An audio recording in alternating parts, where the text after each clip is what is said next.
ఎన్నికల సందర్భంలో ఇప్పుడున్నటువంటి ప్రభుత్వ పెద్దలందరూ కూడా కలిసి ₹1,00,000 సరిపోదు, దాంతోపాటు ఒక తులం బంగారం కూడా కలిపి మీకు ఇస్తాం కళ్యాణ లక్ష్మి పథకం కింద అని చెప్పారు అధ్యక్ష. కళ్యాణ మస్తు అని పేరు పెట్టి ఈ పథకాన్ని ఇస్తానని చెప్పి కూడా చెప్పడం జరిగింది అధ్యక్ష.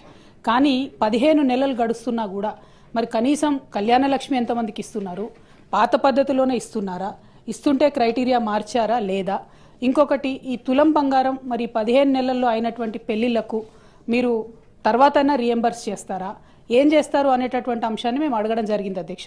జవాబు చూస్తే చాలా డిసప్పాయింటింగ్ ఉంది అధ్యక్ష. కళ్యాణ మస్తు పథకాన్ని కన్సిడర్ చేస్తున్నారా అంటే సింపుల్గా సాఫ్ సీదా కన్సిడర్ చేస్తలేము అని చెప్పి ఆన్సర్ ఇవ్వడం జరిగింది అధ్యక్ష.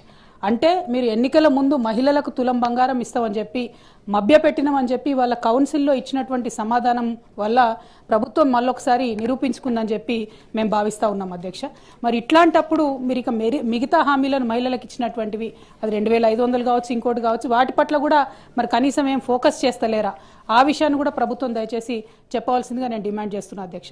మరి ఇంత సోషల్ కాన్సెప్ట్, ఇంత బ్యాక్గ్రౌండ్తోని మంచి ఇండికేటర్స్తోని చేసినటువంటి కార్యక్రమాన్ని నీరుగార్చడం, మీరు ఇచ్చినటువంటి హామీ మీద ఇంత విస్పష్టంగా మేము అసలు చెప్తలేము, కన్సిడర్ చేస్తలేమని చెప్తే ఇది మహిళలను మీరు మోసం చేసినట్టుగానే మేము భావించవలసి వస్తుందని చెప్పి ఈ సందర్భంగా ప్రభుత్వాన్ని అడుగుతూ కనీసం మరి తర్వాతన్నా ప్రారంభిస్తారా అనేటటువంటి ప్రశ్నను నేను మంత్రి గారిని అడుగుతా ఉన్నాను.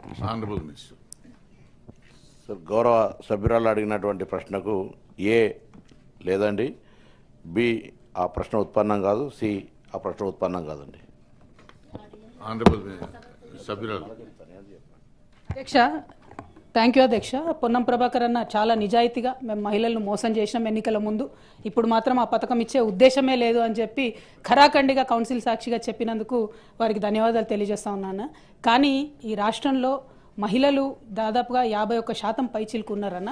మహిళలు మీరు చేసినటువంటి మోసాన్ని గమనిస్తున్నారు. ఖచ్చితంగా సమయం వచ్చినప్పుడు మాత్రం వారు జవాబు చెప్తారని చెప్పి చెప్పక తప్పదు అధ్యక్ష. ఎందుకంటే ఇంత మొహమాటం లేకుండా మేము ఎన్నికల వాగ్దానాన్ని చేయమని చెప్తున్నారు ప్రభుత్వానికి.